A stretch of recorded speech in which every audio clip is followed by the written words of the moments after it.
គួរបន្តទៀតទេបើក្តីស្នេហ៍ប្រែអង្គអារម្មណ៍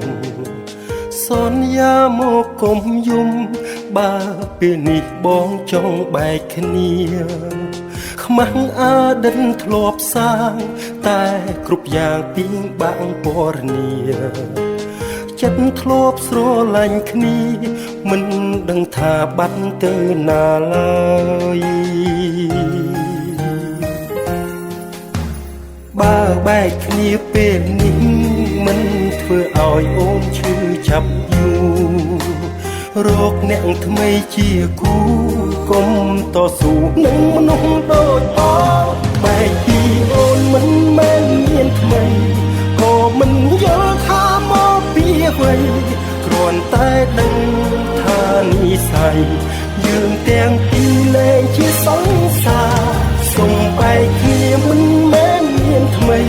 កុំគិតថាបងក្បត់ស្នេហាតែអារម្មណ៍ជាសង្សារបាត់អស់ហើយ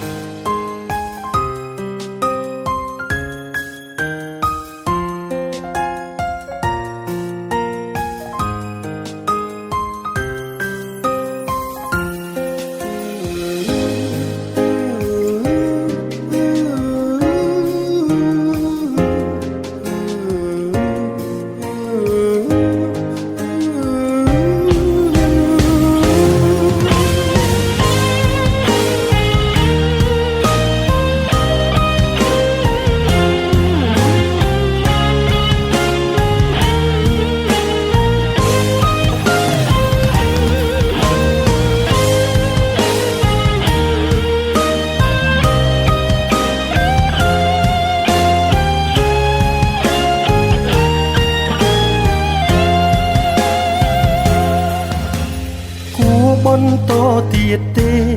បើក្តីស្នេហ៍ប្រែអង្គអារម្មណ៍សន្យាមកគុំយំបើពេលនេះបងចង់បែកគ្នាខ្មាំងអតីតធ្លាប់សាង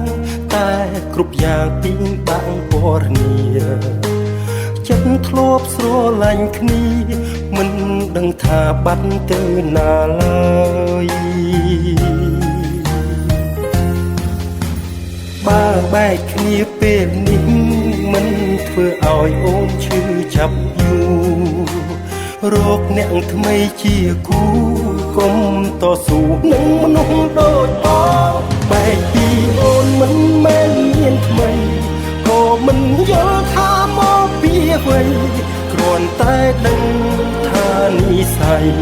យើងទាំងពីរលែងជាសង្សារសុំបែកគ្នាមិនមែនមានថ្មីកុំគិតថាបងក្បត់ស្នេហាតែអារម្មណ៍ជាសង្សារបាត់អស់ហើយបែកពីអូនមិនមែនមានថ្មីក៏មិនយល់ថាមកពីអ្វីគ្រាន់តែដឹងថានិស្ស័យយើងទាំងពីរលែងជាសង្សារសុំបែកគ្នាមិនមែនមានថ្មីកុំគិតថាបងក្បត់ស្នេហាតែអារម្មណ៍ជាសង្សារបាត់អស់ហើយ